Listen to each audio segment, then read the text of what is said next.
Hello students, welcome to the lecture. Students, આજે આપણે chapter number 3 ને આગળ કન્ટિન્યુ સ્ટાર્ટ કરીએ છીએ. ચેપ્ટર નંબર 3 નું નામ છે ઇન્ટરનેટ બેઝિક અને આજનો આપણો ટોપિક છે યુઝ ઓફ ઇન્ટરનેટ. હવે આ ટોપિક એવો છે કે જે બહુ કોમનલી આપણે બધાને ખબર છે કે ઇન્ટરનેટના યુઝ ક્યાં હોય. આપણે બધા યુઝ કરીએ છીએ. સે ફોર એક્ઝામ્પલ ઈમેલ કરવા માટે, સોશિયલ મીડિયા યુઝ કરવા માટે, મૂવીઝ, એન્ટરટેનમેન્ટ, યુટ્યુબ વિડીયોઝ જોવા માટે, ચેટ કરવા માટે, વિડીયો કોલિંગ, કોન્ફરન્સ કરવા માટે. તો બધા કોમન યુઝ છે. જસ્ટ આપણે વન બાય વન સમજતા લિસ્ટ કરતા જઈએ. તો ફર્સ્ટ કે છે stay inform. It give you the access to the information on any subject of the interest. તો આપણને બધાને ખબર છે, આપણે જસ્ટ ગૂગલમાં જઈને કોઈ બી એક વર્ડ લખો, તમને ખબર પડશે કે વર્ડ સાથે connected thousands of pages, thousands of website તમારી પાસે અવેલેબલ છે એ વર્ડને એક્સપ્લેન કરવા માટે.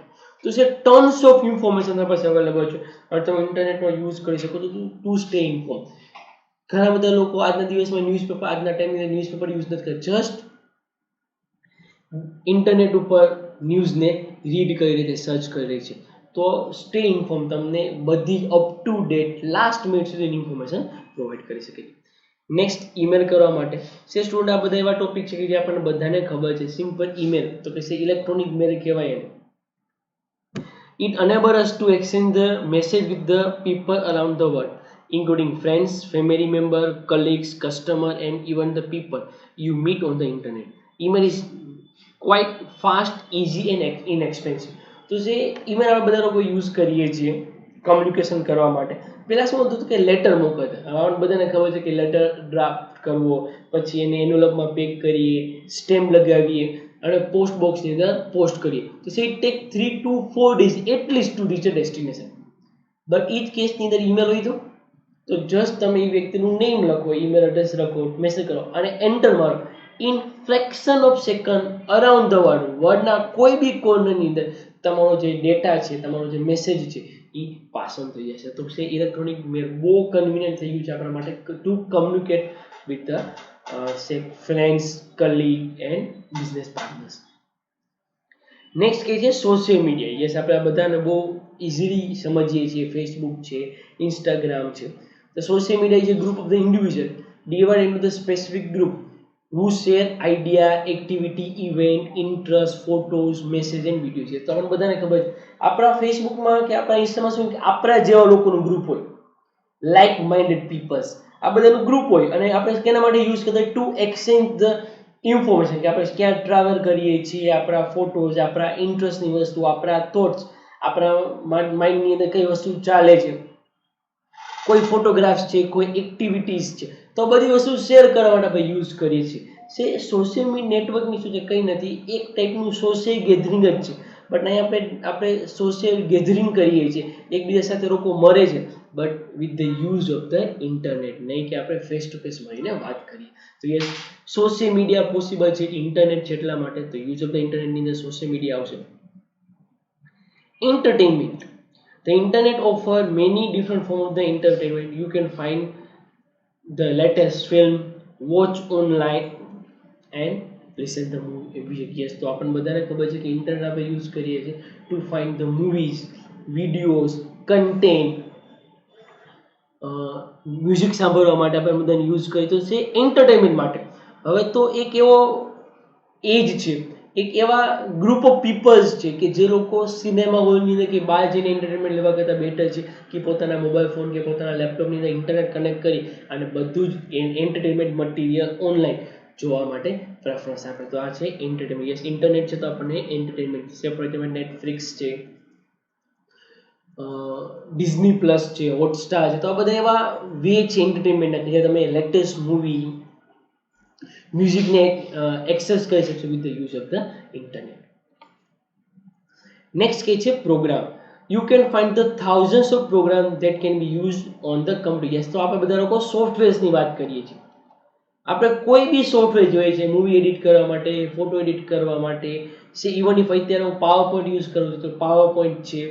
તો જેટલા બી સોફ્ટવેર છે આ બધા સોફ્ટવેર તમને એક નોમિનલ ચાર્જ પર, ઘણા બધા software free of cost internet પર અવેલેબલ છે. Buy and sell. યસ, આપણને બધાને ખબર છે ઈ કોમર્સ.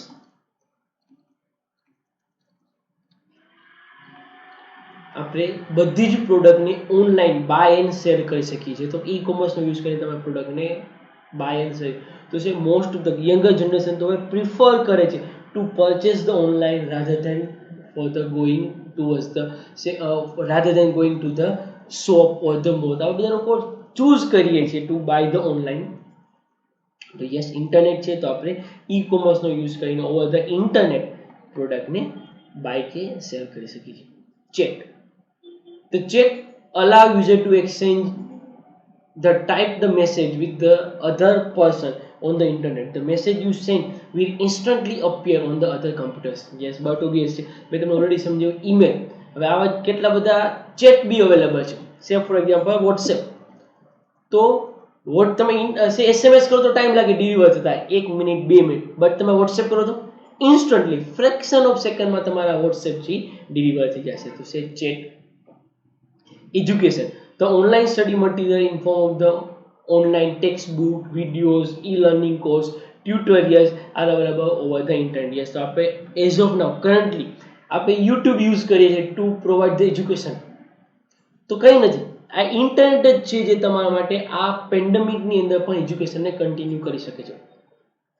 તો ઇન્ટરનેટ તમને videos, tutorial, e learning courses, even એક ટેક્સ્ટ બુક, તમે જસ્ટ કોઈ એક મટીરિયલ સર્ચ કરજો તમને એ ટોપિક પર કેટલું બધું online e books free of cost or the એકદમ નોમિનલ કોસ્ટ પર અવેલેબલ થઈ જાય છે. તો છે આ છે તમારા માટે use of the internet. Online banking facilities. We can transfer and deposit the money online using the internet. We can also perform the other banking activity like the checking of the balance, viewing trends, etc. સે યાદ કરો હતી 5 કે 10 વર્ષ પહેલા કે જ્યારે internet નહોતું તો તમારા ફેમિલીની અંદર તમારા ગ્રાન્ડફાધર કે તમારા ફાધરને કોઈ બેલેન્સ ચેક કરવી છે કે પાસ્ટ કેટલા ટ્રાન્ઝેક્શન થયા છે એના માટે છે પાસબુક અપડેટ કરાવી છે, તો ચેક ઇસ્યુ કરો, કોઈને પૈસા ટ્રાન્સફર કરવા છે તો ચેક બનાવવો પડશે. તો કેટલી બધી ઝંઝટ હતી, કેટલો બધો ટાઈમ વેસ્ટ થતો, તમારે બેંક પાસે જવું પડતું આ બધી વસ્તુ કરવા માટે. બટ હવે એકદમ ઇઝી છે. જસ્ટ તમે તમારા મોબાઈલ ફોનની અંદર ઇન્ટરનેટ બેન્કિંગમાંથી લોગિન કરો, તમારી કરંટ બેલેન્સ, સ્ટેટમેન્ટ, કોઈને ફંડ ટ્રાન્સફર કરવા છે, આરટીજીએસ કરવો છે, એનઈએફટી કરવા છે, ગૂગલ પે કરવું છે, તો આ બધી વસ્તુ તમારા માટે એકદમ ઇઝી થઈ જશે. ઓનલાઈન બેન્કિંગ ફેસિલિટી અગેન આ તો જ પોસિબલ છે જો આપણી પાસે ઇન્ટરનેટ છે. And last, playing game on the internet. You can play the many different type of the online game. yes તમને બધાને ખબર છે PUBG છે, અહીં તો કેટલી બધી ઓનલાઈન ગેમ્સ છે કે જે આપણે બધા લોકો યુઝ કરીએ છીએ જે ઇન્ટરનેટ વગર પ્લે કરવી પોસિબલ નથી. તો છે આ બધા યુઝ છે ઇન્ટરનેટના. અને છે આ બધા એવા ટોપિક છે, આ સિવાય તો તમે એવા કેટલા બધા ટોપિકનું લિસ્ટ કરી શકો કે જે ઇન્ટરનેટ છે તો પોસિબલ છે, તેમ આપણા માટે પોસિબલ નથી. નેક્સ્ટ આપણે જે ટોપિક જોઈએ છે એને કહેવાય search engine. Okay, search engine શું છે સમજો. A search engine is a software program which helps you in finding the website, web page and the internet files. The search engine particularly helpful in the locating the web page on a certain topic or in locating the specific page for which you do not know the exact address. આ બહુ important છે, you do not know the exact address. હવે search engine શું છે? આ બધી વસ્તુ આપણે બહુ કોમનલી યુઝ કરીએ છીએ. For example Google commonly use કરીએ છીએ, યાહુ બી છે, પણ કરન્ટલી ઇન્ડિયાની અંદર જે મોસ્ટલી યુઝ કરીએ છીએ ગૂગલ છે. હવે ઘણી વખત બહુ લિમિટેડ વેબસાઇટ્સ હોય તમને યાદ હોય છે. ફોર એક્ઝામ્પલ સવરાષ્ટ્ર યુનિવર્સિટીની વાત કરી તો સવરાષ્ટ્ર યુનિવર્સિટીની એક વેબસાઇટનું નામ તમને યાદ છે. બટ સે ફોર એક્ઝામ્પલ તમારે કોઈ કરંટ જ વાત કરી લઈએ કે સે તમારે હજી ઇન્ટરનેટના યુઝ માટે વધુ જાણવું છે, તો હવે તમને નથી ખબર કે ઇન્ટરનેટના યુઝ કયા વેબસાઇટના કયા પેજ ઉપર લખેલા છે, તો તમે શું કરશો? ગૂગલમાં જઈને લખશો use of the internet, enter મારશો. ગૂગલ તમારા માટે millions of website, millions of web પેજને સર્ચ કરશે અને એમાંથી જે મોસ્ટ સુટેબલ કન્ટેન્ટ છે એનું એક લિસ્ટ તમને આપશે. તમારે ખાલી શું કરવાનું, એના ઉપર જસ્ટ ક્લિક કરવાનું છે અને કન્ટેન્ટને ડાઉનલોડ કરી લેવાનું છે. ચાલો સમજાય હું શું કરું? તો સર્ચ શું કરે? Finding on the website, finding relevant content from the website or the web pages. Most importantly, હવે વેબ સર્ચ એન્જિન ક્યારે યુઝ કરીએ છીએ?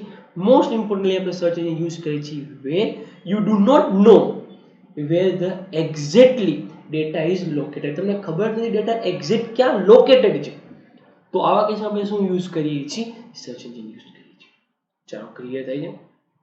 તો આ છે આપણા માટે સર્ચ એન્જિન. મેઇન પર્પઝ છે search engine to find or to locate the relevant data for the users. Commonly used search engine છે ગૂગલ છે, યાહૂ છે, આ સિવાયના કેટલા બધા સર્ચ એન્જિન છે જે માઇક્રો છે, બિંગ છે, આ બધા એવા અવેલેબલ છે. બટ કોમનલી કરન્ટલી આપણે જે યુઝ કરી છે શું છે આપણા માટે? ગૂગલ. ચાલો કરીએ. તો that's it for the current lectures. વધુ આપણે નેક્સ્ટ લેક્ચરમાં જોઈશું. Thank you very much.